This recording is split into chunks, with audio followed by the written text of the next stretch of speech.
கர்த்தருடைய நாமம் மகிமைப்படுவதாக. இந்த காலை நேரத்தில் எத்தனை பேர் உற்சாகமாக இருக்கிறீங்க? ஹல்லேலூயா. எல்லாருமே உற்சாகமாக இருக்கிறீங்கன்னு நினைக்கிறேன்.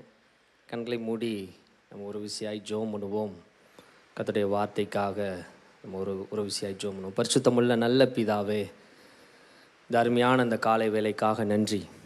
இந்த காலை நேரத்திலையும் ஆண்டவரே, நம்முடைய மகிமையின் பிரசன்னம் எங்கள் நடுவிலே அசைவாடி கொண்டிருக்கிறது, அதற்காக நன்றி. இன்றைக்கு ஆண்டவரே, கர்த்தருடைய வார்த்தையை நீங்கள் ஆசீர்வதிக்கும்படியாய் நாங்கள் ஜெபிக்கிறோம். அது எங்களுடைய வாழ்க்கைக்கு மன்னாவாய் அமையட்டும். பலவேறுபட்ட சூழ்நிலைகளில் ஒருவேளை நாங்கள் கடந்து வந்திருக்கலாம் ஆண்டவரே. பல பாடுகள் நடுவில் ஆண்டவரே நாங்கள் எழும்பி வந்திருக்கலாம். ஆனால் கர்த்தராகிய தேவனுடைய வார்த்தைகள் இன்றைக்கு எங்களை தேற்றும்படியாய், ஒருவேளை ஆன்லைனில் நீங்கள் பார்க்குறீங்கன்னா நல்ல ஜெபம் பண்ணுங்க. கர்த்தருடைய வார்த்தை எங்களை தேற்றும்படியாய் ஆண்டவரே நாங்கள் ஜெபிக்கிறோம். அடியனை மறைத்து பரிசுத்த ஆவியானவர் வெளிப்படும்படியாய் நாங்கள் ஜெபிக்கிறோம். இயேசுவின் நாமத்தில் ஜெபிக்கிறோம் நல்ல பிதாவே, ஆமேன் ஆமேன். ஹல்லேலூயா. பாடுகளில் ஐக்கியம் அப்படிங்கிறத குறித்து தான் இந்த மாதம் முழுவதும் கர்த்தருடைய வார்த்தையை நம்ம தியானித்து வருகிறோம். இன்றைக்கி நம்ம எல்லாருடைய வாழ்க்கையும் ஒரே மாதிரி கடந்து போகுது அப்படின்னு நிச்சயமாக சொல்ல முடியாது. ஏன் சொல்கிறேன்னா, நம்ம எல்லாருடைய வாழ்க்கையிலையும் நிச்சயமாக என்ன இருக்கும் அப்படின்னு சொன்னால், சில வேளைகளில் ஆசீர்வாதமான பாதைகள் இருக்கும், சில வேளைகளில் பாடுகள் நிறைந்த உபத்திரவம் நிறைந்த பாதைகள் கட்டாயம் இருக்கும். இதில் இல்லை அப்படின்னு சொல்லி யாருமே சொல்லவே முடியாது. என்ன, இன்றைக்கு பாடுகள் நடுவில் நம்ம கடந்து போகிறோம் அப்படின்னு சொன்னால், அந்த வேலைகள் நமக்கு எப்படி இருக்கும் அப்படின்னீங்கன்னா, பயங்கர போராட்டமாக இருக்கும். சோர்ந்து போயிடுவோம், முடங்கி போய் உட்கார்ந்துருக்கிற ஒரு அனுபவம் இருக்கும். சொல்லப்போனால் கர்த்தரை தேடுகிற அனுபவம் என்ன ஆகிடும், குறைந்து விடும் இந்த பாடுகள் நடுவில். இன்றைக்கி மனுஷனுடைய வாழ்க்கையில் அப்ஸ் அண்ட் டவுன்ஸ் இருந்தாலும், அப்ஸ் இருக்கிற நேரத்தில் நம்ம எப்படி இருப்போம், சந்தோஷமாக இருப்போம். ஆனால் டவுன் வருகிற நேரத்தில், அதாவது பாடுகள் நடுவில் நம்ம கடந்து போகிற நேரத்தில் சோர்ந்து போய், சொல்லப்போனால் ஏற்கனவே சொன்னது போல் கர்த்தரை விட்டு விலகுகிற ஒரு அனுபவம் நம்ம எல்லாருக்குமே இருக்கும். முறுமுறுப்போம். என்ன, அப்படிப்பட்ட அனுபவங்கள் நடுவில் நம்ம கடந்து போகிறது உண்டு. ஆனால் அந்த மாதிரி நேரத்தில் நம்ம சோர்ந்து போகக்கூடாது. வேத வசனம் என்ன சொல்லுகிறது வாசிக்கலாம். பிலிப்பியர் 4வது அதிகாரம் 4, 5, 6 வாசிங்க. கர்த்தருக்குள் எப்பொழுதும் சந்தோஷமாயிருங்கள். கர்த்தருக்குள் எப்பொழுதும் சந்தோஷமாயிருங்கள். சந்தோஷமாயிருங்கள் என்று மறுபடியும் சந்தோஷமாயிருங்கள் என்று மறுபடியும் சொல்லுகிறேன். உங்கள் சாந்த குணம் எல்லா மனுஷருக்கும் தெரிந்திருப்பதாக. கர்த்தர் சமீபமா இருக்கிறார். நீங்கள் ஒன்றுக்கும் கவலைப்படாமல் எல்லாவற்றையும் குறித்து உங்களுடைய விண்ணப்பங்களை ஸ்தோத்திரத்தோடு கூடிய ஜெபத்தினாலும் வேண்டுதல்களினாலும் தேவனுக்கு தெரியப்படுத்துங்கள். கர்த்தருக்குள் எப்பொழுதும் சந்தோஷமாயிருங்கள். அப்போஸ்தலனாகிய பவுல் பிலிப்பியர் சபைக்கு எழுதும் பொழுது இந்த காரியத்தை எழுதுகிறார். அந்த மக்கள் யாவரும் பலவிதமான பாடுகள், வேதனைகள், உபத்திரவங்கள் இவைகள் நடுவில் கடந்து போகிற அந்த சூழ்நிலையில், அதன் நடுவில் நம்ம எப்படி இருக்க வேண்டும் என்று அவர் உச்சரிக்கிறார் அப்படின்னா, சந்தோஷமாக இருக்கணும். அதுவும் சாதாரண சந்தோஷம் கிடையாது, கர்த்தருக்குள்ளே நீங்கள் சந்தோஷமாக இருக்க வேண்டும் என்று சொல்லப்பட்டிருக்கிறது. இன்ஃபேக்ட் கர்த்தருக்குள்ளே சந்தோஷமாக இருப்பது நமக்கு மிகப்பெரிய ஒரு ஸ்லாக்கியம். எத்தனை பேர் ஆமேன்னு சொல்கிறீங்க? கர்த்தருக்குள்ள தேவனிடத்தில் நம்ம சந்தோஷமாக இருப்பதற்கு தேவன் நமக்கு ஒரு விசேஷித்த கிருபையை அந்த காலை நேரத்தில் கொடுப்பார். ஆமேன்னு சொல்லுங்களேன். பக்கத்தில் ஒருவரை உற்சாகப்படுத்தும் வண்ணமாக சொல்லுங்கள், கர்த்தருக்குள்ளே எப்பொழுதும் சந்தோஷமாக இருங்கன்னு சொல்லுங்கள். கர்த்தருக்குள்ளே எப்பொழுதும் சந்தோஷமாக இருங்கன்னு சொல்லுங்கள். ஒருவேளை ஆன்லைனில் பார்க்குறீங்களா, நீங்களும் சொல்லுங்கள், கர்த்தருக்குள்ளே எப்பொழுதும் சந்தோஷமாக இருங்கள். உங்கள் வாழ்க்கையில் பாடுகள் வரலாம், உங்கள் வாழ்க்கையில் உபத்திரவம் வரலாம், உங்கள் வாழ்க்கையில் சோதனைகள் வரலாம். எல்லா சோதனைகள், உபத்திரவங்கள் இதன் நடுவில் தேவன் நமக்கு ஒரு விசேஷித்த கிருபையை கொடுத்திருக்கிறார். தேவனை நினைக்கிற அந்த அனுபவம் நம்மளுடைய வாழ்க்கையில் இருக்கும் பொழுது நிச்சயமாக அந்த சந்தோஷம், அந்த இருதயம் ஃபுல்லாக எப்படி நிரப்பப்படும் அப்படின்னீங்கன்னா, சந்தோஷத்தினால நிரப்பப்பட்டுரும். எத்தனை பேர் ஆமேன்னு சொல்கிறீங்க? எந்த பாடுகள் நமக்கு முன்பதாக வந்தாலும் ஃபஸ்ட்டு நம்ம அந்த பாடை குறித்து நினைக்கக்கூடாது. நம்ம யாரை குறித்ததான நினைவு நம்மளுடைய சிந்தையில் இருக்கணும் அப்படின்னீங்கன்னா கர்த்தரை குறித்து மாத்திரம்தான். ஆமேன்னு சொல்லுங்களேன். இன்றைக்கும் நம்ம ஆலயத்துக்கு வந்திருப்போம், ஏதோ நம்ம வருவோம் அப்படின்ற மாதிரி கூட சிலர் வந்திருக்கலாம். ஆனால் கர்த்தர் இந்த இடத்துக்கு நீங்கள் வரும்பொழுது உங்கள் இருதயத்தை சந்தோஷத்தினால நிரப்புறார். எத்தனை பேர் ஆமேன்னு சொல்கிறீங்க? ஹல்லேலூயா, ஹல்லேலூயா. எவ்வளவு பாடுகள் நிறைந்த இந்த உலகத்தில் நம்ம வாழ்ந்து கொண்டிருந்தாலும் இந்த கர்த்தரை நம்ம நினைக்கும் போது, இந்த கர்த்தரை நம்ம எல்லா சூழ்நிலைகளையும் வைக்கும் பொழுது அவர் நமக்கு சந்தோஷத்தை ஏற்படுத்துகிற ஒரு அனுபவத்தை, அந்த கிருபையை நமக்கு கொடுக்குறார். இதான் பவுல் சொல்கிறாரு, அந்த நாட்களில் அந்த சபையானது உபத்திரவத்தின் நடுவில் கடந்து போகும்போது உற்சாகமுள்ள ஒரு வார்த்தையினால் அவர் சொல்லப்படுகிற ஒரு வார்த்தை தான் இது. இந்த காலை நேரத்துலையும் நம்மளும் கர்த்தருக்குள்ள சந்தோஷமாக இருக்க போகிறோம். ஆமேன்னு சொல்லுங்களேன். ஹல்லேலூயா. 5வது வசனத்தில் சொல்லியிருக்கிறது உங்கள் சாந்த குணம். நிறைய வேத பண்டிதர்கள் சொல்கிறாங்க, இந்த சாந்த குணம் எதற்கு ஒப்பிட்டு சொல்கிறாங்க அப்படின்னு சொன்னால், பாடுகளை பொறுமையோடு சகிக்கிறதுக்கு இப்படிப்பட்ட குணங்கள் நமக்கு வேணுமா? எத்தனை பேர் ஆமேன்னு சொல்கிறீங்க? ஹல்லேலூயா. இன்னைக்கு பாடுகள் வரும்பொழுது, உபத்திரம் வரும்போது, துன்பம் வரும்பொழுது நம்ம எப்படியாக நம்மளுடைய பிஹேவியர்ஸ், நம்மளுடைய கேரக்டர் எப்படியாக மாறிடும் அப்படின்னு சொன்னால், கர்த்தரை விட்டு தூரம் போயிடுவோம், முறுமுறுப்போம், பயங்கரமாக முறுமுறுப்போம், எரிச்சல் வரும், கோபம் வரும். இப்படிப்பட்ட காரியங்கள்லாம் என்ன வரும்? நம்முடைய வாழ்க்கைக்குள்ளே வரும். அதான் இந்த இடத்துல சொல்லியிருக்கிறார் முன்பதாகவே, நம்முடைய சாந்த குணமானது எப்படியாக இருக்கணும்? எல்லா மனுஷருக்கும் தெரிந்திருப்பதாக அப்படின்றாங்க. அப்போ பொதுவாக சாந்த குணம் உடையவர்கள் இந்த உலக காரியத்தில் அநேகமாக ஈடுபட மாட்டாங்க. ஏன்னா சாந்த குணம் உடையவர்கள் பாக்கியவனாக இருப்பாங்க. எத்தனை பேர் ஒத்துக்கிறீங்க? ஹல்லேலூயா. இன்றைக்கி பாடுகள் நடுவில் நம்ம கடந்து போகிறோம் அப்படின்னு சொன்னால் இன்றைக்கி நம்ம பொறுமையோடு இருக்கணும். அதற்கு இந்த சாந்த குணம் மிக அவசியமாக இருக்கிறது. 6வது வசனத்தில் சொல்லப்பட்டிருக்கிறது, ஒன்றுக்கும் நீங்கள் கவலைப்படக்கூடாது. அப்படின்னா என்ன? நீங்கள் எதை குறித்து நீங்கள் கவலைப்பட தேவையில்லை, எல்லாவற்றையும் குறித்து நீங்கள் யார்கிட்ட தெரியப்படுத்த வேண்டும்? ஸ்தோத்திரத்தோடு வணக்கத்தோடு நீங்கள் கர்த்தரிடத்துல நீங்கள் தெரியப்படுத்துங்க. அதுதான் நமக்கு என்னத்தை கொடுக்கும் அப்படின்னு சொல்ல வரார் அப்படின்னா, சந்தோஷத்தை கொடுக்கும்னு சொல்ல வரார். இந்த காலை நேரத்துலையும் பாடுகள், உபத்திரவங்கள், வேதனைகள் இதன் நடுவில் நம்ம ஒருவேளை கடந்து போய் கொண்டிருக்கலாம். ஆனால் இந்த பாடுகள் நடுவில் நான் எப்படி சந்தோஷமாக இருப்பது, இதை குறித்து தான் இன்றைக்கு நம்ம என்ன செய்ய போகிறோம்? சற்று நேரம் நம்ம தியானிக்க போகிறோம். எத்தனை பேர் ஆயத்தமாக இருக்கிறீங்க? ஹல்லேலூயா, ஹல்லேலூயா. ஆண்டவராகிய இயேசு கிறிஸ்துவை நம்ம எடுத்துக்கொண்டோன்னு சொன்னால், அவர் இப்படிப்பட்ட பாடுபடுவதற்காகவே இந்த உலகத்துக்கு வந்தார். அதில் எந்த சந்தேகமும் கிடையாது. அப்படி தானே? அவர் பாடு, உபத்திரவங்கள் இவைகளுக்கு நடுவில் தான் இது இந்த உலகத்துக்கு இந்த உலகத்தில் நான் பிறக்கிறேன் அப்படின்னாலே அது எதற்காக அப்படின்னா, பாடுபடுவதற்காக நான் பிறக்கிறேன் அப்படின்னு இயேசு கிறிஸ்துவுக்கு முன்பதாகவே தெரியும். அதை அனுபவிக்கிறதுக்காக இங்கே வந்தார். அதை எப்படி மேற்கொள்கிறார், அவரை எப்படி ஏற்றுக்கொண்டார் அப்படின்னா, எபிரேயரில் 12வது அதிகாரம் 2வது வசனத்தை வாசிங்க.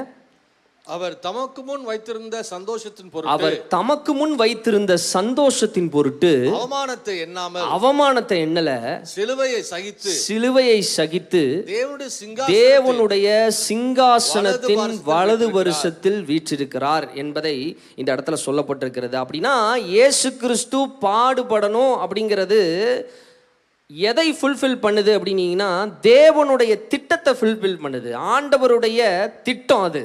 எத்தனை பேர் ஆமேன்னு சொல்கிறீங்க? ஹல்லேலூயா. இவருடைய பாடுக்கு பின்பாதாக ஒரு நோக்கம் இருக்கிறது. இன்றைக்கும் இந்த காலை நேரத்தில் சொல்கிறேன், உங்களுடைய பாடுகளுக்கு பின்பதாக என்ன இருக்குது? ஒரு பர்பஸ் இருக்குது, ஒரு நோக்கம் இருக்குது, தேவனுடைய ஒரு திட்டம் இருக்குது என்பதை நீங்கள் உணர்ந்து கொள்ள வேண்டும். ஆமேன்னு சொல்லுங்களேன். யோபுனுடைய வாழ்க்கையை நம்ம எடுத்துக்கிட்டோன்னு சொன்னால், அவர் தன்னிடத்தில் இருக்கிற எல்லா ஆஸ்திகளையும் இழந்தார். அவர் தன்னிடத்தில் இருக்கிற சுகத்தை இழந்தார், தன்னுடைய பிள்ளைகளை இழந்தார். ஏன்னா பயங்கரமான ஒரு இம்மன்ஸ் சஃபரிங்ஸ்குள்ளே அவர் கடந்து போகிறார். அவர் பட்ட பாடுகள் நம்மளுடைய வாழ்க்கையிலே வந்திருக்காது நிச்சயமாக. ஏன்னா அவரை எல்லாரும் ஒரு மாதிரியாக பேசுகிற அளவிற்கு, கூட இருக்கிற அந்த நண்பர்கள் கூட அவரை பற்றி ஒரு மாதிரியாக பேசுகிற அளவிற்கான ஒரு பாடை அனுபவித்தார். ஆனால் அவர் ஒரு வெளிப்பாட்டுக்குள்ளே வந்தார். என்ன? அவர் ஒரு வெளிப்பாட்டுக்குள்ளே வந்ததுனால அவர் சந்தோஷத்தோடு கூட என்ன செய்கிறார் அப்படின்னா, கர்த்தரை மகிமைப்படுத்துகிறார். ஹல்லேலூயா சொல்லுங்களேன். யோபு புத்தகம் 1வது அதிகாரம் 21வது வசனத்தை வாசிக்கும் போது, அதை வாசிங்க. நிர்வாணியா என் தாயின் கற்பத்திலிருந்து வந்தேன், நிர்வாணியாய் அவ்விடத்துக்கு திரும்பினேன். கர்த்தர் கொடுத்தார், கர்த்தர் கொடுத்தார், கர்த்தர் எடுத்தார், கர்த்தர் எடுத்தார், கர்த்தருடைய நாமத்தை நான் ஸ்தோத்திரம் பண்றேன் அப்படிங்கிறாரு. பாடு நடுவுல அவர் ஒரு வெளிப்பாட்டுக்குள்ளே வந்து விட்டார். என்ன வெளிப்பாடு அப்படின்னு சொன்னா, இந்த பாடு எதற்காக அப்படிங்கிறத அவர் புரிந்து கொண்டார். என்ன அப்படின்னீங்கன்னா, ட்ரஸ்டிங் இன் காட் சொவினிட்டி, அதாவது எல்லாமே கர்த்தருடைய ஆளுகைக்குள்ள இருக்குது, எல்லாமே அவருடைய கரத்துக்குள்ளே இருக்கிறது, எல்லாமே அவருடைய செயலுக்குள்ள இருக்கிறது அப்படிங்கிறத அவர் புரிந்து கொண்டதுனால, எனக்கு வந்த இந்த பாடு எல்லாம் அவர் அனுமதித்ததே அப்படின்ட்டு அவர் ஏற்றுக்கொண்டதுனால அவர் சந்தோஷத்தோடு கூட அவர் என்ன செய்கிறார், கர்த்தர் தான் இவைகளை எல்லாம் ஏற்படுத்தி எனக்கு கொடுத்தார், கர்த்தர் இவைகளை எல்லாவற்றையும் எடுத்தார், நான் ஒன்று மட்டும் செய்கிறேன், கர்த்தருடைய நாமத்தை நான் துதிப்பேன். ஆமீன் சொல்லுங்களேன். ஹல்லேலூயா. இந்த காலை நேரத்துலையும் நீங்கள் எப்பேற்பட்ட பாடுகள் வழியாக நீங்கள் கடந்து போய் கொண்டிருக்கலாம். ஒருவேளை உங்கள் வாழ்க்கையே ஒரு தோல்வி, அப்படிப்பட்ட பாடு எனக்கு இருக்குது அப்படி நீங்கள் சொல்லலாம். ஏன்னா பயங்கரமான கஷ்டம், குடும்பத்தில் எப்போ பார்த்தாலும் பிரச்சனைகள், போராட்டங்கள் நிறைந்த ஒரு பாடு சூழ்நிலை எனக்கு இருக்குதுன்னு நீங்கள் யோசிச்சு கொண்டிருக்கலாம். பிள்ளைகளுடைய வாழ்க்கையிலே பாடுகள் இருக்கலாம்.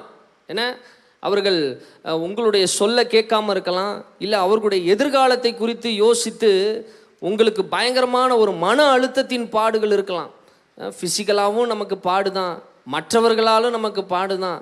ஏன்னா இப்படி அநேக பாடுகள் நடுவில் ஒரு வேளை நீங்கள் கடந்து போயிட்டு இருக்கலாம். இன்றைக்கி நீங்கள் கர்த்தர் இடத்துல நீங்கள் சந்தோஷமாக இருக்கணும். ஏன் சொல்கிறேன் அப்படின்னீங்கன்னா, கர்த்தர் ஏதோ ஒரு நோக்கத்துக்காக, ஏதோ ஒரு திட்டத்திற்காக இப்படிப்பட்ட காரியங்களிலே உங்களை அனுமதிக்கிறார். ஆமேன்னு சொல்லுங்களேன். ஹல்லேலூயா, ஹல்லேலூயா. முதலாவது இயேசு கிறிஸ்து அவர் எதற்காக பாட சந்தோஷமாக ஏற்றுக்கொண்டார் அப்படின்னீங்கன்னா, நம்ம எல்லாத்துக்கும் ஒரு ரட்சிப்பு வரணும் அப்படிங்கிற ஒரு திட்டத்தின் கீழே வந்ததுனால அவர் சந்தோஷமாக இந்த உலகத்தில் சகலவற்றையும் சகித்து அவர் என்ன பண்ணுறாரு, சிலுவையை சகித்து அவர் சந்தோஷத்தோடு கூட அதை ஏற்றுக்கொள்ளுகிறத நம்மளால் பார்க்க முடிகிறது. ரெண்டாவது யோபுவை பார்த்தோம். அவர் எதை புரிந்து கொண்டார், எல்லாமே கர்த்தருடைய ஆளுகைக்குள்ளே இருக்கிறது அப்படிங்கிறத புரிந்து கொண்டார். இன்றைக்கும் உங்கள் வாழ்க்கையில் கடந்து போகிற ஒவ்வொரு பிரச்சனைகளும் யாருடைய ஆளுகைக்குள்ளே இருக்குதுன்னா, கர்த்தருடைய ஆளுகைக்குள்ளே இருக்கிறது. எத்தனை பேர் விசுவாசிக்கிறீங்க? அல்லேலூயா. கர்த்தருடைய ஆளுகைக்குள்ளே இருக்கிறது, அதை தாண்டி போகாது. திராணிக்கு மேலே ஒரு மனிதனை தேவன் என்ன செய்ய மாட்டார், சோதிக்க மாட்டார்ன்றது நமக்கு தெரியும். ஆக ஒரு மனுஷன் இந்த உலகத்தில் பிறக்கிறான் என்று சொன்னால் அவன் பாடுகளை நிச்சயமாக அனுபவிக்க வேண்டும். ஏன் அப்படின்னீங்கன்னா, பாடு இருந்தால் தான் யாரை தேடி வருவோம் அப்படின்னீங்கன்னா, கர்த்தரை தேடி வருவோம். ஆமீன் சொல்லுங்களேன். அல்லேலூயா. ஆக இன்றைக்கும் இப்படிப்பட்ட பாடு நடுவில் நான் சந்தோஷமாக எப்படி இருக்கணும் அப்படிங்கிறத குறித்து நம்ம ஒரு சில காரியங்களை நம்ம பார்ப்போம். ஒரு 4-5 காரியங்கள் இருக்கிறது. இவைகளை நீங்கள் புரிந்து கொண்டீங்கன்னு சொன்னால் நிச்சயமாக உங்கள் வாழ்க்கையில் இப்போ நடக்கிற பாடு, இப்போ நடக்கிற போராட்டங்கள், பிரச்சனைகள், இவைகள் நடுவில் நீங்கள் எப்படியா மாறிடுவீங்க அப்படின்னீங்கன்னா, சந்தோஷமாக ஏற்றுக்கொள்ளக்கூடிய ஒரு மனப்பான்மைக்குள்ளே வந்துடுவீங்க. ஆமேன்னு சொல்லுங்களேன். ஹல்லேலூயா, ஹல்லேலூயா. நல்லா உற்சாகமாக சொல்லுங்கள் ஹல்லேலூயா. தொடர்ந்து நம்ம வாசிக்கலாம். முதலாவது அப்போஸ்தலர் நடவடிக்கையில் 16வது அதிகாரத்தில் 18வது வசனத்தை வாசிங்க. அப்போஸ்தலர் நடவடிக்கையில் 16வது அதிகாரம் 18வது வசனம். இப்படி அநேக நாள் செய்து கொண்டு வந்தால் பவுல் சினம் கொண்டு திரும்பி பார்த்து, இல்ல 16-18 நாங்கள் ஜெபம் பண்ணுகிற இடத்தில் வாசிங்க. அப்போஸ்தலர் நடவடிக்கை 16-18 அதுதான் வருது. 16-18 ஆக்ட்ஸ் 16 வாசிங்க. இப்படி அநேக நாள் செய்து கொண்டு வந்தால் பவுல் சினம் கொண்டு திரும்பி பார்த்து, நீ இவளை விட்டு புறப்படும்படி இயேசு கிறிஸ்துவின் நாமத்தினாலே உனக்கு கட்டளையிடுகிறேன் என்று அந்த ஆவியினுடனே சொன்னார். அந்நேரமே அது புறப்பட்டு போயிற்று. இங்க அப்போஸ்தலனாகிய பவுல் ஒரு ஊழியத்தை செய்கிறத நம்மளால பார்க்க முடிகிறது. அப்போஸ்தலனாகிய பவுல் அவரை குறித்து ஒரு இன்ட்ரோடக்ஷன் உங்களுக்கு தேவையில்லை. அவர் அந்த நாட்களிலே ஆண்டவருடைய சுவிசேஷத்தை அறிவித்த ஒரு நபர், ஒரு அப்போஸ்தலனாக அநேக திருச்சபைகளை அவர் என்ன செய்கிறார், அங்கங்கும் நிறுவுகிறார். அநேக எல்டர்ஸ், அதாவது ஊழியம் செய்வதற்கு நிறைய பேரை எழுப்புகிற ஒரு நபர். இவருக்கு பயங்கர பாடு உபத்திரவங்கள் வருகிறது. ஏன்னா இவர் ஒரு ஊழியங்களை ஒரு ஒரு ஊழியத்தை செய்கிறார். என்ன ஊழியம் அப்படின்னா, பிசாசு பிடிச்ச ஒரு பிள்ளை இருக்குது. அந்த பிள்ளைக்குள்ளே இருக்கிற பிசாசை முதலாவது அவர் என்ன செய்கிறார்? விரட்டுகிறார். இங்கே 2 பேர் சேர்ந்து கடந்து வராங்க ஊழியத்தை நிறைவேற்றுவதற்கு. பவுல் அண்ட் சீலா இருவரும் வராங்க. அப்படி அந்த நேரம் புறப்பட்டு வரும்பொழுது அவர் அந்த ஊழியத்தை செய்கிறாரு. அடுத்து என்ன நடக்குது அதை வாசிங்க, 19 வாசிங்க. அவருடைய எஜமான்கள் தங்கள் ஆதாயத்து நம்பிக்கை அற்று போயிட்டு இருந்தது கண்டு பவுலையும் சீலாவையும் பிடித்து சந்தை வெளியில் உள்ள அதிகாரத்தில் இழுத்து கொண்டு போனார்கள். சந்தை வெளியில் உள்ள அதிகாரிடத்தில் இழுத்து கொண்டு போனார்கள். அவர்களை அதிகாரத்தில் ஒப்புவித்து யூதர்களாகிய இந்த மனுஷன் நம்முடைய பட்டணத்துல கலகம் பண்ணி ரோமராகிய நாம் ஏற்றுக்கொள்ளவும் அனுசரிக்கவும் தகாத முறைமைகளை போதிக்கிறார்கள் என்றார்கள். சரி, ஓகே. இவங்க தகாத முறைகளில் ஏதோ இவங்க போதிக்கிறாங்க அப்படின்னு சொல்லி ஒரு ஃபால்ஸ் அலோகேஷனை இவங்க மீது போடுறாங்க முதலாவது. அடுத்து என்ன பண்ணுறாங்க அப்படின்னு சொன்னால், அந்த ஊரில் ஊழியத்தை செய்யும்போது ஒரு ஃபால்ஸ் அலோகேஷன் அவங்க மீது போடப்படுகிறது. 2வது 22 வாசிங்க. அப்பொழுது ஜனங்கள் கூட்டம் கூடி அங்க இருக்கக்கூடிய லோக்கல் பீப்புள்ஸ்லாம் கூடிக்கிறாங்க. அவருக்கு விரோதமாக எழுப்பினார்கள். வாசிங்க. அதிகாரிகள் அவர்கள் வஸ்திரங்களை கிழித்து போடவும். 2வது அவங்களுக்கு விரோதமாய் ஜனங்கள் எழும்புறாங்க. முதல்ல ஒரு ஃபால்ஸ் அலோகேஷன் பண்றாங்க. 2வது ஜனங்கள் எல்லாம் அவங்களுக்கு விரோதமா எழும்புறாங்க. 3வது வஸ்திரங்கள் எல்லாம் கிழிக்கப்படுகிறது. அவர்களை அடிக்கவும் சொல்லி அடிக்கிறாங்க. அவளை அநேக அடி அடித்த பின்பு சிறைச்சாலையில வைத்து அவளை பத்திரமாய் காக்கும்படி கடைசியாக என்ன பண்ணிட்டாங்க? சிறைச்சாலையில கொண்டு போய் வச்சுட்டாங்க. காக்கும்படி சிறைச்சாலைக்காரனுக்கு கட்டளையிட்டார்கள். ஓகே. 24 அவன் இப்படிப்பட்ட கட்டளையை பெற்று அவர்களை உட்காவலரையில வைத்து அடைத்து அவர்கள் கால்களை தொழுமரத்திலே மாட்டி வைத்தான். காலு கை இவைகள் எல்லாம் என்ன பண்ணிடுச்சு? கட்டப்பட்டுருச்சு. பாருங்க, ஒன்றுமே செய்யலை. ஒரு நல்ல ஒரு ஊழியத்தை அவங்க செய்து வருகிறாங்க. செய்யும்போது ஃபஸ்ட்டு ஒரு ஃபால்ஸ் அலோகேஷன் வருது. 2வது என்ன வருது அப்படின்னு சொன்னால், ஜனங்கள் அவர்களை எதிர்க்கிறாங்க. அடுத்து அவர்களை அடிக்கிறாங்க, துன்புறுத்துறாங்க, அவங்க பாடுபடுறாங்க. அடித்து துன்புறுத்தி கடைசியில் என்ன பண்ணுறாங்க? பெரிய குற்றம் பண்ணது போல் ஜெயிலில் பிடிச்சி போடுறாங்க. ஏன்னா கை காலெல்லாம் கட்டப்பட்டிருக்கிறது. இப்படிப்பட்ட ஒரு பாடு யாருக்கு வருது அப்படின்னீங்கன்னா, பவுலுக்கும் சீலாவுக்கும் வருது. நம்ம எல்லாருமே நல்லா தான் இருக்கோம் நம்ம இந்த உலகத்தில். ஆனால் நமக்கு சின்ன சின்ன விஷயங்களை நம்ம என்ன நினைக்கிறோம்? பாடுன்னு நினைக்கிறோம். அப்படி தானே? நம்ம குடும்பத்தில் நடக்கிற சின்ன சின்ன காரியங்களெல்லாம் பாடுன்னு நினைக்கிறோம். ஆனால் இவர்கள் பாருங்கள், பயங்கரமான ஒரு சூழ்நிலை, டெஸ்பரேட்டான ஒரு கண்டிஷனில் அவங்கள தள்ளப்படுறாங்க. சிறைச்சாலை வரைக்கும் போயிட்டாங்க. கை கால்கள்லாம் கட்டப்பட்டுருச்சு. இதுக்கு மேலே என்ன நடக்க போகுது அப்படின்றது அவங்களுக்கு தெரியலை. என்ன நடந்துக்குது இதுக்கப்புறம்? இவங்க என்ன பண்ணுறாங்க? 25 வாசிங்க. நடுராத்திரியிலே பவுலும் சீலாவும் எழும்பி ஜெபம் பண்ணி தேவனை துதித்து பாடுறாங்க. காவலில் வைக்கப்பட்டவர்கள் அதை கேட்டு கொண்டிருந்தார்கள். இவங்க என்ன செய்யறாங்க அப்படின்னு சொன்னா, பாடு நடுவில் கர்த்தரை துதிக்க ஆரம்பிக்கிறாங்க. ஆமென் சொல்லுங்களேன். ஹல்லேலூயா. பயங்கரமான ஒரு பாடு நிறைந்த ஒரு டைம் அது, டெஸ்பரேட்டான ஒரு டைம். ஆனால் அந்த டைமில் சந்தோஷமாக கை கால்கள் கட்டப்பட்ட சூழ்நிலையில் கர்த்தரை துதிக்கிறாங்க. அதுவும் எப்போ? நடுராத்திரியில். ஆமென் சொல்லுங்களேன். இவங்க என்ன வெளிப்பாட்டுக்குள்ளே வந்துட்டாங்க அப்படின்னா, முதல் காரியம் ஏன் இந்த பாடு எனக்கு தேவன் அனுமதிச்சார் அப்படிங்கிறத புரிஞ்சுக்கிட்டீங்கன்னு சொன்னால் நிச்சயமாக நீங்கள் சந்தோஷமாக இருப்பீங்க. எத்தனை பேர் ஆமென் சொல்கிறீங்க? அல்லேலூயா, அல்லேலூயா. இவர்கள் ஒன்றை ரியலைஸ் பண்ணிட்டாங்க. கர்த்தர் என் வாழ்க்கையில் செய்கிற, கர்த்தர் என் வாழ்க்கையில் அனுமதிக்கிற இந்த காரியம் எதற்காக அப்படின்னு சொன்னால், இட் ஹேஸ் அ பர்பஸ். ஆமென் சொல்லுங்களேன். உங்கள் வாழ்க்கையில் இப்போ நடந்து கொண்டிருக்கிற சில காரியங்கள், சில பாடுகள், ஒருவேளை நீங்களாக அதை தேடிக்கிட்டு இருக்கலாம், ஒருவேளை பிசாசு அந்த பாடுகளை உங்களுக்கு கொடுத்து கொண்டிருக்கலாம். எப்படியாக இருந்தாலும் இட் ஹேஸ் அ பர்பஸ். ஆமென் சொல்லுங்களேன்.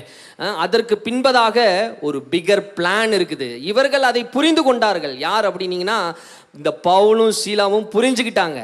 நடுராத்திரியில் அவர்கள் எழும்பி என்ன செய்கிறாங்க? கர்த்தரை துதிக்கிறாங்க.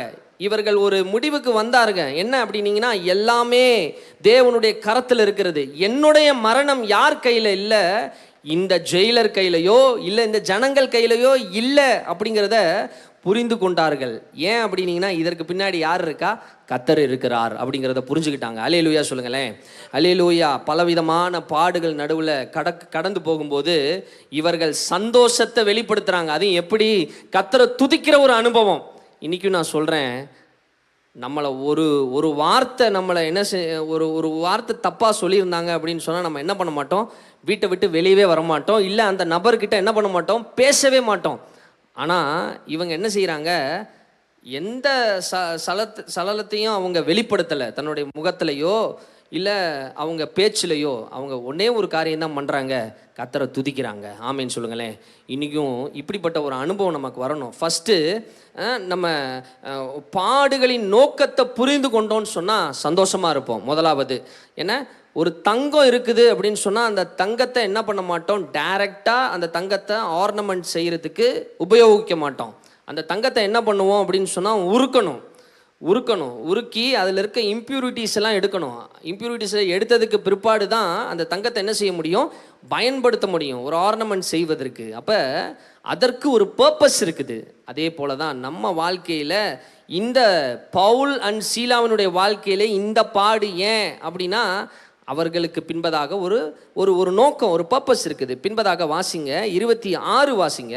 சடுதியிலே சிறைச்சாலைகள் அஸ்திபாரங்கள் அசையும்படியாக, சடுதியிலே சிறைச்சாலையின் அஸ்திபாரங்கள் அசையும்படியாக பூமி மிகவும் அதிர்ந்தது. உடனே கதவுகள் எல்லாம் திறவுண்டது, கதவுகள் எல்லாம் திறக்குது, எல்லாருடைய கட்டுகளும் கலண்டு போயிற்று. ஆமேன்னு சொல்லுங்களேன்.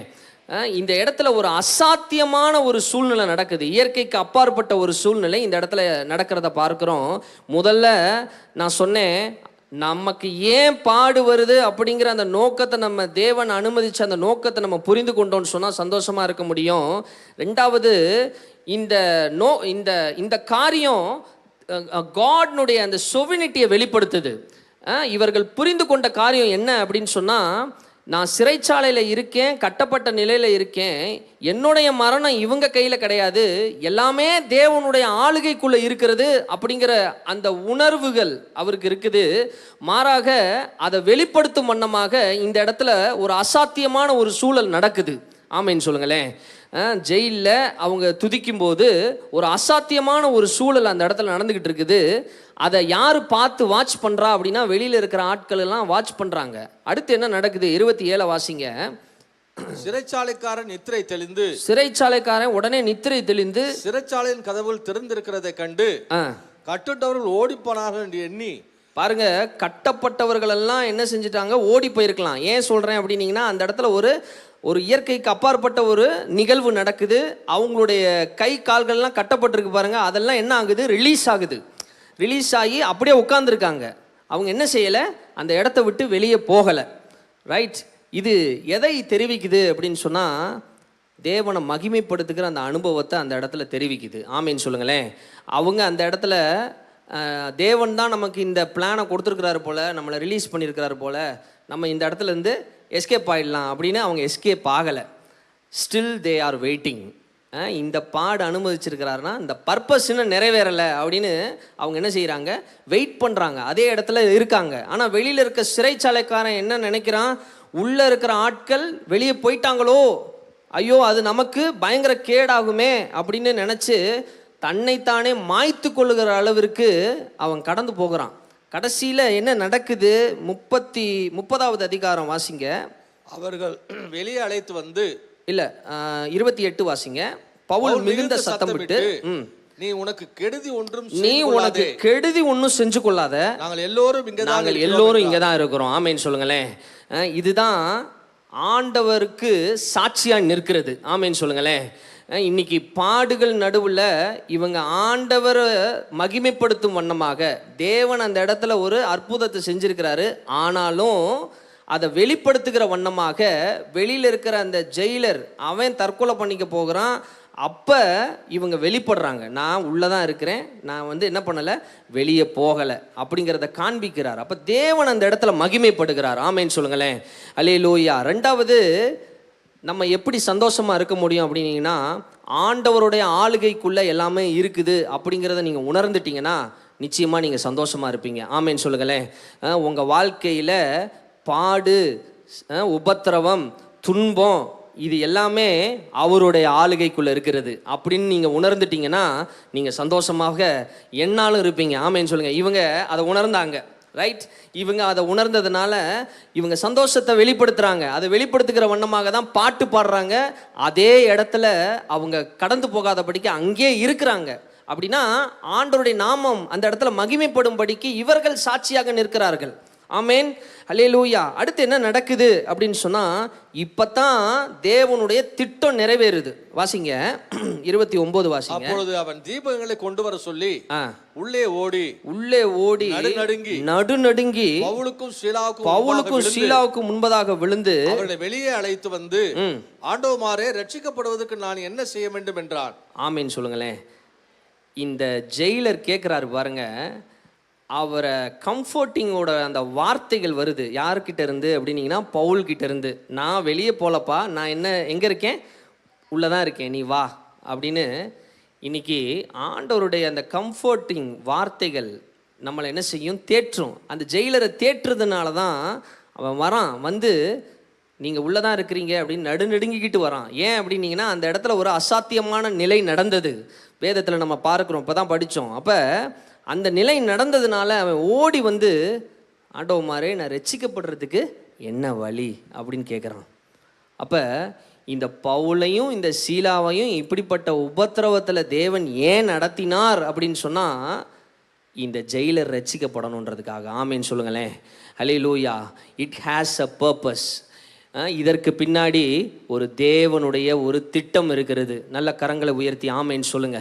உங்கள் வாழ்க்கையில் இப்போ நடக்கிற காரியத்திற்கு, இப்போ நடக்கிற பாடுகளுக்கு இதற்கு பின்னாடி தேவனுடைய திட்டம் இருக்கிறது. அல்லேலூயா சொல்லுங்களேன். தெரிந்தோ தெரியாமலோ நாம் செய்த தவறுகள் எதுவும் இருந்ததுன்னா அதை சுட்டி காட்டுவதற்கு, அதிலிருந்து உங்களை உருவாக்குவதற்கு தேவன் சில பாடுகள் நடுவில் உங்களை நடத்துவார். எனக்கு தெரிந்த ஒரு ஃபேமிலி இருக்குது. அந்த குடும்பத்தில் கடந்த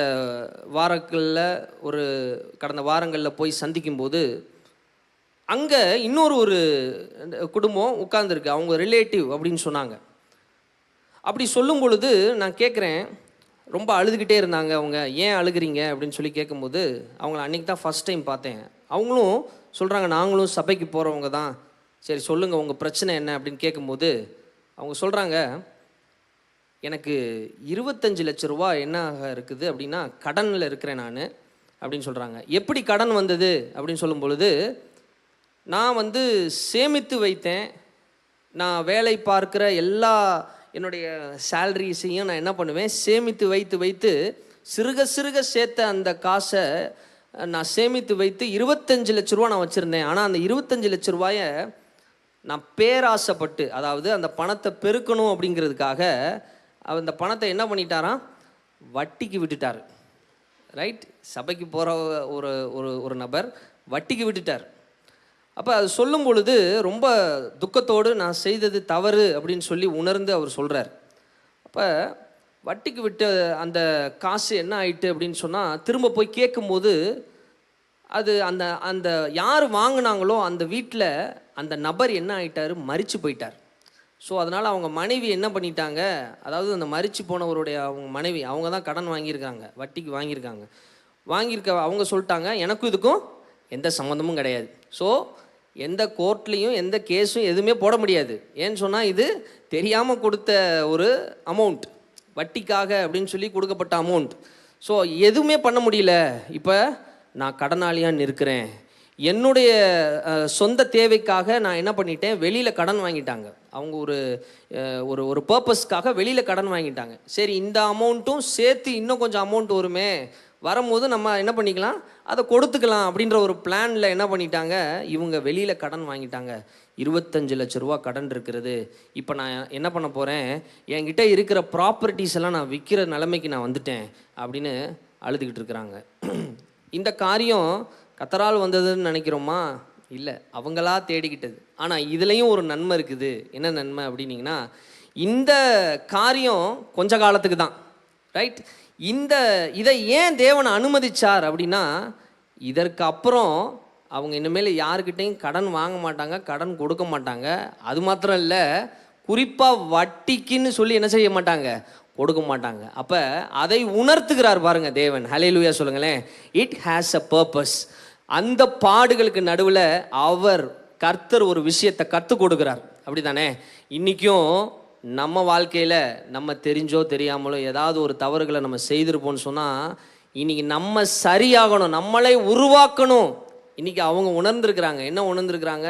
இதற்கு மேற்பட்டு அவங்க இனி யாருக்குமே என்ன செய்ய மாட்டாங்க, வட்டிக்குன்னு சொல்லி கொடுக்க மாட்டாங்க, கடனும் என்ன செய்ய மாட்டாங்க, வாங்கவே மாட்டாங்க. அப்போ ஆண்டவருக்கு திட்டம் இருக்குது, பர்பஸ் இருக்குது. அந்த பர்பஸை உணர்ந்து கொள்ளும் பொழுது நிச்சயமாக தேவன் உங்களுக்கு அப்படிப்பட்ட ஒரு சந்தோஷத்தின் நிறைவை அளிப்பார் என்பதிலே எந்த சந்தேகமும் இல்லை. ஆமேன்னு சொல்லுங்களேன். ஹல்லேலூயா. யாக்கோபு 1வது அதிகாரம் 2-3 வாசிங்க. யாக்கோபு 1வது அதிகாரம் 2-3. யாக்கோபு 1வது அதிகாரம் 2-3 வாசிங்க. என் சகோதரரே, நீங்கள் பலவிதமான சோதனைகளில் அகப்படும் பொழுது உங்கள் விசுவாசத்தின் பரீட்சையானது பொறுமையை உண்டாக்கும் என்று அறிந்து மிகுந்த சந்தோஷமாக எண்ணுங்கள். அதை மிகுந்த சந்தோஷமாக எண்ணுங்கள். ஆமேன்னு சொல்லுங்களேன். அப்ப பாடுகள் நடுவில் நீங்க கடந்து போகும்போது விசுவாசம் என்ன பண்ணுது, சோதிக்கப்படும். இங்க யோபு வாழ்க்கையில் விசுவாசம் சோதிக்கப்பட்டது. காடுடைய சொவினிட்டியை அவர் உணர்கிறார் அந்த நேரத்தில் தான். ஹல்லேலூயா. எல்லாமே அவருடைய ஆளுகைக்குள்ளே இருக்கிறது அப்படிங்கிறத அவர் உணர்கிறார். இன்றைக்கும் இந்த பவுல் அண்ட் சீலா இவர்களுடைய வாழ்க்கையில் அவங்க கடந்து போன அந்த பாதையில் அவர்கள் கற்றுக்கொண்டது என்ன அப்படின்னீங்கன்னா, முதல்ல புரிந்து கொண்டாங்க. இந்த பாடு ஏன் அப்படின்னு புரிந்து கொண்டதுனால சந்தோஷமாக ஆண்டவரை துதிச்சாங்க. ரெண்டாவது, ஏன் மரணம் இவங்க கையில் இல்லை, எல்லாமே கர்த்தருடைய ஆளுகைக்குள்ளே இருக்குதுன்றத அவங்க உணர்ந்ததுனால, காட்னுடைய அந்த சொவினிட்டியை அவங்க உணர்ந்து கொண்டதுனால அவங்க சந்தோஷமாக இருக்கிறாங்க. மூன்றாவது, சாட்சியம் கூறுவதற்கு ஏதாவது ஒரு பாடுகள் நடுவில் நீங்கள் கடந்து போனாதான் நீங்கள் அந்த பாடுகள் நடுவில் கடந்து வந்ததை தேவனுடைய நாம மகிமைக்குன்னு என்ன பண்ண முடியும், சாட்சி சொல்ல முடியும். எத்தனை பேர் ஆமேன்னு சொல்றீங்க? இந்த பவுல் அண்ட் சீலா இவர்கள் கடந்து வந்ததுனால தான் அவர்கள் அந்த இடத்துல நின்று அவங்க சாட்சியாய் நிற்க முடிகிறது. இந்த இடத்துல ஒரு அசாதமான ஒரு சூழ்நிலை நடக்குது. இந்த சூழ்நிலையிலையும் பர்பஸ் நிறைவேறலை, ஆனால் நிறைவேறும் வரையிலையும் கர்த்தருடைய நாமத்தை நான் மகிமைப்படுத்துவேன்னு சொல்லி அந்த இடத்துல நின்றாங்க. ஆமேன். அல்லேலூயா. இன்றைக்கும் நான் சொன்ன அந்த ஃபேமிலி அவங்க அந்த பிரச்சனையிலேருந்து வெளியே வந்துட்டாங்கன்னா அவங்க எப்படியாக நிற்பாங்க, சாட்சியாக நிற்பாங்க. ஆமேன்னு சொல்லுங்களேன். இன்றைக்கி நம்மளை சாட்சியாய் நிற்கிற ஒரு அனுபவத்தை ஏற்படுத்துகிறதுக்கு இப்படிப்பட்ட பாடு என் வாழ்க்கையில் வருதுன்னு நீங்கள் நினச்சிங்கன்னா நீங்கள் நிச்சயமாக எப்படியாக இருப்பீங்க, சந்தோஷமாக இருப்பீங்க. பலதரப்பட்ட பாடுகள் நடுவில் நம்ம ஒரே ஒரு காரியத்தை மாத்திரம்தான் நினைக்கணும். அது என்ன அப்படின்னீங்கன்னா, கர்த்தருடைய அன்பு மாத்திரம்தான். ஆமேன்னு சொல்லுங்களேன். அல்லேலூயா. அவருடைய கிருபை மாத்திரம்தான்.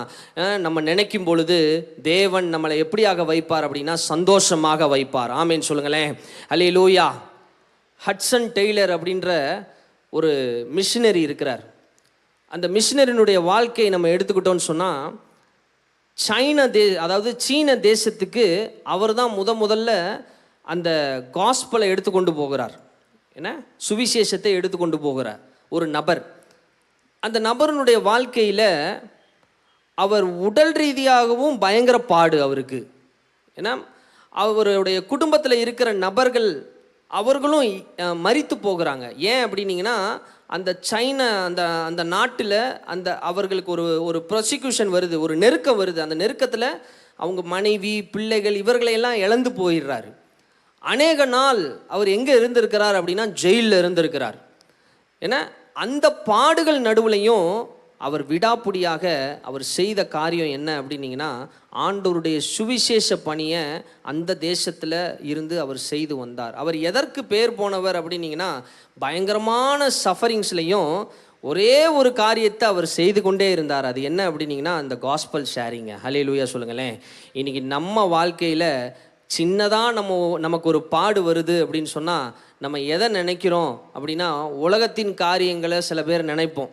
உலகத்தில் இருக்கக்கூடிய நபர்கள் என்ன பண்ணுவாங்க, துக்கமாக இருக்கிற நேரத்தில் அவங்க போய் என்ன பண்ணுவாங்க, ஏதாவது ஒரு சினிமாவை பார்த்துக்கிட்டு கிடப்பாங்க, அது நமக்கு ஆறுதல் தரும் அப்படின்னு சொல்லிட்டு. இல்லை வேறு மாதிரியான பழக்கத்துக்குள்ளே அடிமைப்பட்டு போயிடுவாங்க, ட்ரக்ஸு அந்த மாதிரி போயிடுவாங்க. இன்றைக்கி அது நிரந்தரமான ஒரு சந்தோஷத்தை கொடுக்காது, நீங்கள் மறந்து விடவே கூடாது. நிரந்தரமான சந்தோஷம் எது கொடுக்கும் அப்படின்னீங்கன்னா கர்த்தரிடத்திலிருந்து வருகிறதான அந்த சந்தோஷம். ஆமீன் சொல்லுங்களேன். நீதி நிமித்தம் ஒரு மனிதன் பாடுபடுறான் அப்படின்னு சொன்னால் அந்த மனிதன் பாக்கியவானாக இருப்பான். ஆமீன் சொல்லுங்களேன். அல்லேலூயா, அல்லேலூயா சொல்லுங்களேன். ரெண்டாவது ஒரு வசனத்தை வாசிங்க. ரோமர் 8வது அதிகாரம் 28வது வசனம். ரோமர் 8வது அதிகாரம் 28வது வசனம். அன்றியும் அவருடைய தீர்மானத்தின்படி அழைக்கப்பட்டவர்களாக, அவருடைய தீர்மானத்தின்படி தான் நம்ம எல்லாரும் அழைக்கப்பட்டிருக்கிறோம். தேவனிடத்தில் அன்பு கூறுகிறவர்களுக்கு சகலமும் நன்மைக்கு ஏதுவாய் நடக்கிறது என்று அறிந்திருக்கிறோம். நீங்க அப்படியாக நீங்க அறிந்திருந்தீங்கன்னு சொன்னா நீங்க எதை ரிஃப்ளெக்ட் பண்ணுவீங்க அப்படின்னா மகிழ்ச்சியை ரிஃப்ளெக்ட் பண்ணுவீங்க. ஆமேன்னு சொல்லுங்களேன். ஒரு சிறு குழந்தை இருக்குது.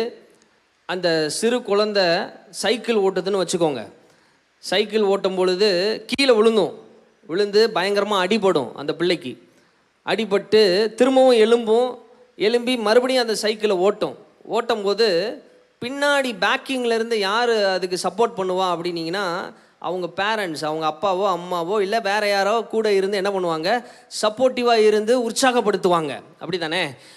ஏன் பண்ணுறாங்க அப்படின்னீங்கன்னா அதற்குள்ளே இருக்கிற அந்த பயம் போயிடும், அதற்கு ஒரு நம்பிக்கை வரும், ஒரு ஃபெய்த் வரும். என்ன அப்படின்னீங்கன்னா நான் இனி கீழே விழுக மாட்டேன், என்னை பிடிப்பதற்கு யார் இருக்கா அப்படின்னா எனக்கு ஒரு நபர் இருக்கிறார் அப்படின்னு ஒரு நம்பிக்கை வரும். ரெண்டாவது, உங்கள் பாடுகள் நடுவில் அசைவாடுவதற்கு தேவன் இருக்கிறார். அதை சகலத்துக்கும் நன்மைக்கு ஏதுவாய் மாற்றுவதற்கு அவரால் முடியும் அப்படிங்கிறத நீங்கள் விசுவாசிச்சிங்கன்னு சொன்னால் அந்த நம்பிக்கையை ஏற்படுத்துகிற வண்ணம் நிச்சயமாக உங்களுக்கு என்ன ஏற்படும் அப்படின்னா சந்தோஷம் ஏற்படும். ஆமேன்னு சொல்லுங்களேன். நம்ம போகிற பாதைகள் ஒருவேளை பாடுகளாக இருக்கலாம், ஆனால் முடிவு எப்படியாக இருக்கும், சம்பூர்ணமாக இருக்கும். ஆமேன்னு சொல்லுங்களேன்.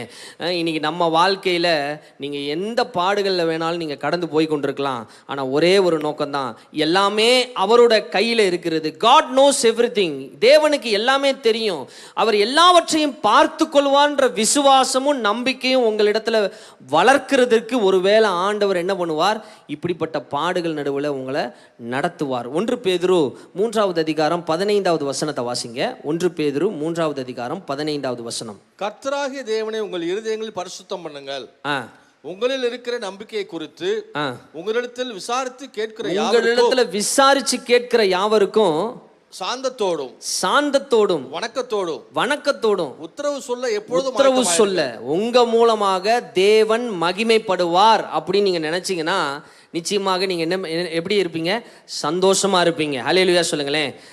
நான் வேறக்கனே சொன்னது போல சாட்சி கொடுக்கிற ஒரு அனுபவம். ரைட், 3 அனுபவத்தை நான் சொன்னேன். முதல்ல என்ன பர்பஸ்க்காக தேவன் என்னை இந்த பாடலை நடத்துகிறான்னு நீங்கள் உணர்ந்துட்டீங்கன்னா சந்தோஷமாக இருப்பீங்க. ரெண்டாவது, எல்லாமே ஆண்டவருடைய ஆளுகைக்குள்ளே தான் இருக்கிறது அப்படின்றத நீங்கள் உணர்ந்துட்டீங்கன்னா நீங்கள் சந்தோஷமாக இருப்பீங்க. மூன்றாவது, விட்னஸிங் டு அதர்ஸ், சாட்சியம் கொடுக்கறதற்காக என்னைய தேவன் என்ன செய்கிறார், இப்படிப்பட்ட பாடுகள் நடுவில் நடத்துகிறார் அப்படின்னு நீங்கள் உணர்ந்து கொண்டீங்கன்னு சொன்னால் நிச்சயமாக நீங்கள் சந்தோஷமாக இருப்பீங்க. ஹல்லேலூயா சொல்லுங்களேன். ஹல்லேலூயா. ஆண்டவருடைய கம்ஃபர்ட் எப்படி அந்த ஜெயிலருக்கு கிடைச்சது பாருங்க, அதே போல் ஆண்டவருடைய அந்த கம்ஃபர்ட்டை வெளிப்படுத்துகிற அனுபவம் நிச்சயமாக உங்கள் மூலமாக அதை செயல்படுத்துவார்.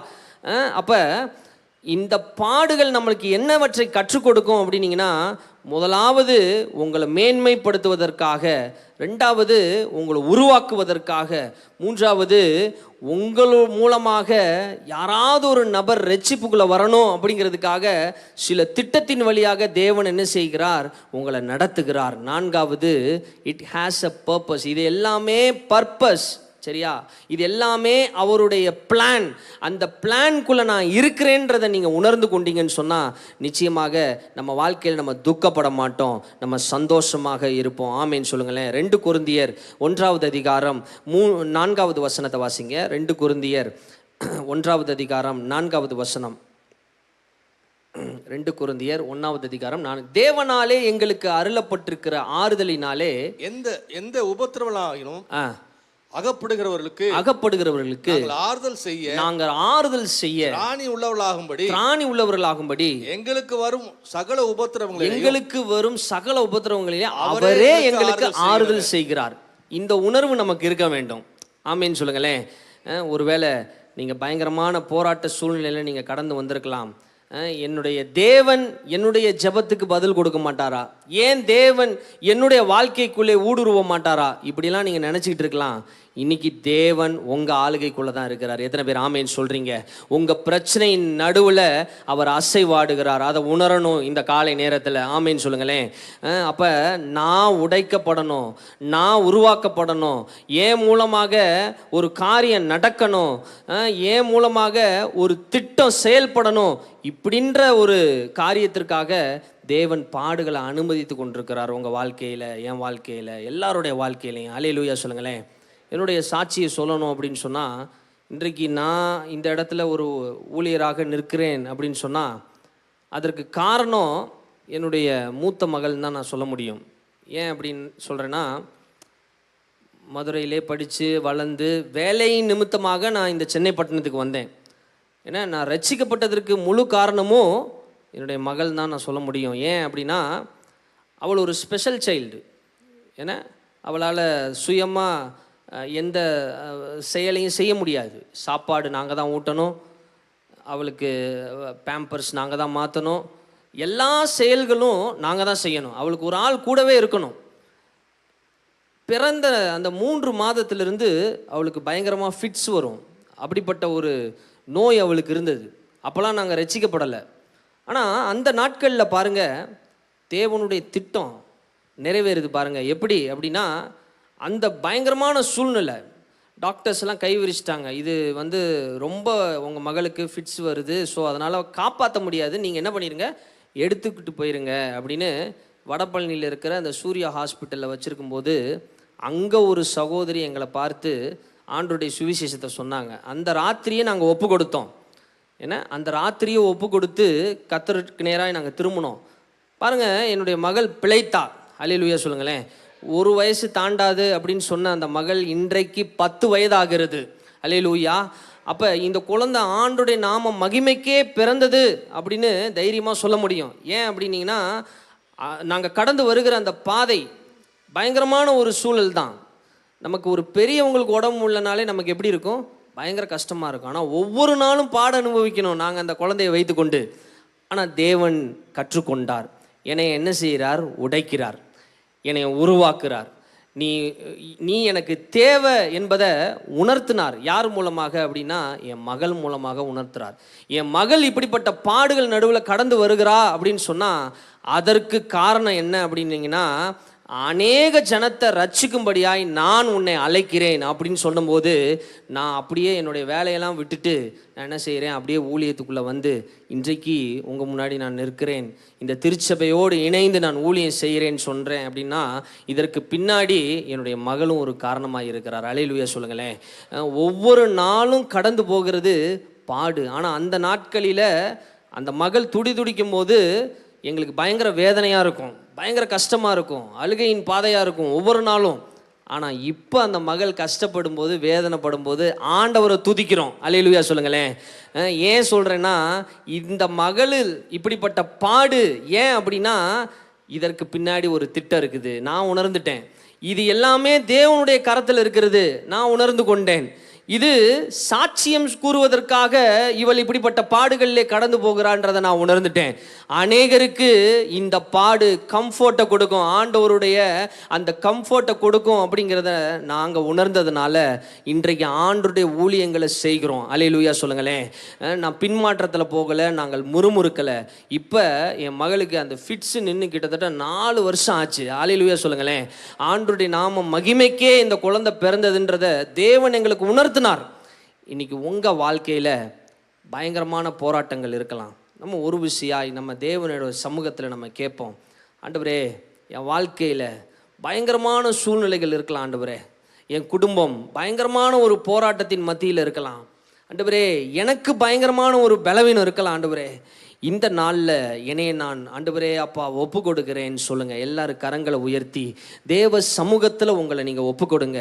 இந்த பாடுகள் ஆண்டவரே மத்தியில் நான் சந்தோஷமாக ஏன் இருக்கணுன்ற சில காரியங்களை நான் உணர்ந்துக்கிறேன். ஆண்டவரே இன்றையிலிருந்து ஆண்டவரே ஒருவேளை நான் தேவனை முறுமுறுத்திருக்கலாம், பாடு நடுவில் தேவன் எனக்கு பதில் கொடுக்கவே மாட்டார் அப்படிங்கிற தீர்மானத்தில் நான் வந்திருக்கலாம். ஆண்டவரே அவைகளில் இருந்து ஆண்டவரே என்னை மீட்டெடுங்கன்னு இன்றைக்கு நீங்கள் ஒரு கமிட்மெண்ட்டோடு கூட சொல்லுங்கள்.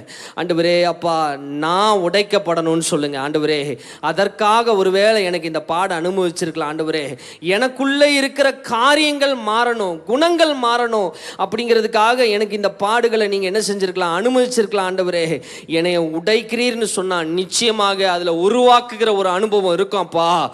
நல்லா சொல்லுங்கள், ஆண்டவர்கிட்ட கேளுங்க. சில விஷயங்களை அனுமதிக்கிறார்னு சொன்னால் ஏன் எதற்கு என்று சொல்லி அதை ஆராய்ச்சி பண்ணாம அதற்கு பின்னாடி ஒரு மிகப்பெரிய திட்டம் இருக்கிறது என்பதை உணர்ந்து கொள்ள இந்த காலை நேரத்தில் எங்களுக்கு விசேஷித்த கிருபையை கொடுங்க. ஆண்டவரே எல்லாரும் கரங்களை உயர்த்தி கேளுங்க. யாராவது உங்க வாழ்க்கையில இன்னும் நான் ஏன் இப்படியே இருக்கேன், இன்னும் என் வாழ்க்கையில ஏன் இப்படியே நடக்குது ஆண்டவரே என்று சொல்லி ஒரு விதமான தேவ அன்பை விட்டு நீங்க விலகி தூரமா போயிருக்கலாம். இன்றைக்கு ஆண்டவர் உங்களை அழைக்கிறாரு. அன்றைக்கு சகேயுவை அழைத்தார், நிச்சயமாக ரட்சிப்புக்காகவே அவனை அழைத்தார். வேதத்தில் நம்ம பார்க்கிறோம். அவனுடைய வாழ்க்கையிலே ஒருவேளை அவனுடைய வாழ்க்கையில அந்த ஜனங்கள் நடுவில் அவன் எப்படி இருந்தான் அப்படின்னு சொன்னா பாட அனுபவிச்சுட்டு தான் இருந்தான். அந்த ஜனங்கள் யாரும் அவன்கிட்ட பேசல. ஏன்னு சொன்னா அவன் வரி வசூலிக்கிறான், அளவுக்கு அதிகமாக வரி வசூலிக்கிறான்னு சொல்லிட்டு அவன் ஒரு டிப்ரெஷன்ல ஒருவேளை இருந்திருக்கலாம். ஆனா தேவன் பாருங்க அவனை தேடி வந்து அவனுக்கு ஒரு ரட்சிப்பை கொடுக்கிறார். மீண்டும் ஒரு விசியாய் உங்களை ஒருவேளை புதுப்பிக்கிற ஒரு அனுபவத்திற்காக இப்படிப்பட்ட பாடுகள்ல உங்களை நடத்திட்டு போகலாம். தேவன் நல்ல கரங்களை உயர்த்தி ஆண்டவரே என் வாழ்க்கையில ஆண்டவரே இயேசுவே உம்முடைய அன்பை விட்டு நான் ஒருவேளை விலகி போயிருக்கலாம், நான் ஒருவேளை சோர்ந்து போய் ஆண்டவரே உட்கார்ந்திருக்கலாம். ஆண்டவரே முன்பு நான் ஊழியம் செய்தேன், ஆனா இப்பொழுது பாடுகள் நடுவில் அதை நினைத்து பார்க்கும்போது என்னால் ஊழியம் செய்ய முடியலன்னு சொல்லி இந்த இடத்துல ஒருவேளை நீங்க யோசிச்சுக்கிட்டு இருக்கலாம். இன்னைக்கு ஆண்டவர் அதிலிருந்து ஒரு விடுதலை உண்டாக்குவார். நல்ல கரங்களை உயர்த்தி தேவ சமூகத்தில் கர்த்தருக்குள்ள இருக்கிற பாடுகள் ஒரு நாளும் வீணாகாத. ஆண்டவரே சொல்லுங்க, உலகத்தில் இருக்கக்கூடிய மனிதனுக்கும் எனக்கும் ஒரு வித்தியாசம் இருக்கிறது. உலகத்தில் இருக்கக்கூடிய மனிதன் ஒரே முடிவு தான் எடுப்பான், ஆனா கர்த்தருக்குள்ள நாங்க படுகிற பாடுகள்ல இயேசுவே ஒரே முடிவு, சந்தோஷம் மாத்திரம்தான். ஆண்டவர்கிட்ட நோக்கி கூப்பிடுங்க, ஆண்டவரே சந்தோஷம் மாத்திரம்தான். ஆண்டவரே எல்லா பாடுகளையும் ஸ்தோத்திரத்தோடு விண்ணப்பத்தோடு கூட உம்முடைய சமூகத்தில் நான் வைக்கிறேன். ஆண்டவரே ஒருவேளை கோர்ட்டு கேஸ் என்று சொல்லி அலைந்து ஆண்டவரே இயேசுவே அப்படிப்பட்ட பாடு எனக்கு இருக்கிறதுன்னு சொல்லி நீங்க யோசிக்கலாம். இன்னைக்கு ஆன்லைன்ல நீங்க பார்த்து கொண்டிருக்கிறீங்கன்னு சொன்னா நல்ல கரங்களை உயர்த்தி நல்ல ஒப்பு கொடுங்க. ஆண்டவரே அப்பா நான் பாடுகளை, இந்த பாடுகளை நான் சந்தோஷத்தோடு கூட ஏற்றுக்கொள்கிறேன்னு சொல்லுங்க. இந்த சஃபரிங்ஸ் நல்லதுன்னு சொல்லுங்க. இயேசுவே உம்முடைய ஆளுகைக்குள்ள எல்லாமே வருகிறது. ஆண்டவரே ஆண்டவரே நான் படுகிற பாடுகளுக்கு ஒரு திட்டம் இருக்குது. ஆண்டவரே ஒரு செயல் இருக்கிறது. ஆண்டவரே இன்றைக்கு என்னை உணரச் செய்யுங்க. எல்லாரும் தேவ சமூகத்தில் நல்ல எலும்பி நின்று பரிசுத்த ஆவியானவர் ஒரு விசேஷித்த பலனை கொடுக்கணும்னு சொல்லி நல்ல கரங்களை உயர்த்தி ஆண்டவரே அப்பா நான் ஏன் சந்தோஷமா இருக்கணும், முதலாவது தெரிந்து கொள்ளுங்க. இந்த பாட எதற்காக இந்த பாடுகளினுடைய அந்த நோக்கத்தை நம்ம புரிந்து கொண்டோம்னு சொன்னா நிச்சயமா நான் சந்தோஷமா இருப்பேன். எல்லாமே அவருடைய ஆண்டவரே பரிபாலனத்தில் இருக்கிறதுன்ற அந்த நம்பிக்கையை உணர்த்துவதற்காக ஒருவேளை ஆண்டவர் இதை அனுமதிக்கலாம். இயேசுவே என்னைய ஒரு சாட்சியாய் நிறுத்துவதற்கு தேவன் இதை அனுமதிக்கலாம். ஆண்டவருடைய கம்ஃபர்ட்டை வெளிப்படுத்துவதற்கு அதை எக்ஸ்பீரியன்ஸ் பண்ணாதான் அதை வெளிப்படுத்த முடியும். அதற்காக ஒருவேளை இதை அனுமதிச்சிருக்கலாம். ஆண்டவரே மேலான காரியங்களை மாத்திரம் நாங்கள் யோசிக்கிறதுக்கு இந்த காலை நேரத்தில் எங்களுக்கு விசேஷித்த கிருபையை கொடுங்க. ஆண்டவரே எல்லாரும் கொஞ்ச நேரம் அந்நிய பாஷையில பேசி ஆண்டவர்கிட்ட இணைங்க. ஆண்டவரை விட்டு ஒருவேளை தூரம் போயிருக்கலாம், ஆண்டவர் ஒருவேளை முறுமுறுத்திருக்கலாம். பரிசுத்தமுள்ள பிதாவே இந்த நேரத்தில் ஆண்டவரே நான் ஒருவேளை இந்த பாடுகளை பார்த்து பார்த்து பார்த்து ஆண்டவரே நான் ஜெபிக்காம இருந்திருக்கலாம். ஆண்டவரே இயேசுவே அவைகளை மன்னிங்க. ஆண்டவரே உம்மண்டையில கிட்டி சேர எனக்கு உதவி செய்யுங்க, உம்மண்டையில கிட்டி சேர எனக்கு உதவி செய்யுங்கப்பா. என்னை உடைங்க ஆண்டவரே. நான் ஆண்டவரே நம்புகிற பாத்திரம் நீர் ஒருவர் மாத்திரமே. எத்தனை பேர் ஆமேன்னு சொல்றீங்க? நான் நம்புகிற பாத்திரம் ஒருவர் மாத்திரமே. ஆண்டவரே ஆண்டவரே நன்றி ஆண்டவரே, நன்றி நன்றி நன்றி நன்றி. ஓ ராபா லாபா ஷாக்கா லாதா ராலா பாலா தாரா லாபா. ஓ நல்ல அந்நிய பாஷையில் பேசுங்க பார்ப்போம், எல்லாரும் அந்நிய பாஷையில் பேசுங்க. ஓ என்னை ஆண்டவரே, எனக்கு யாருமே இல்லைன்னு சொல்லி நான் ஒருவேளை உணர்ந்துக்கிட்டு, ஓ அப்படிப்பட்ட ஒரு சஃபரிங்ல நான் நொந்து போயிருக்கலாம் ஆண்டவரே.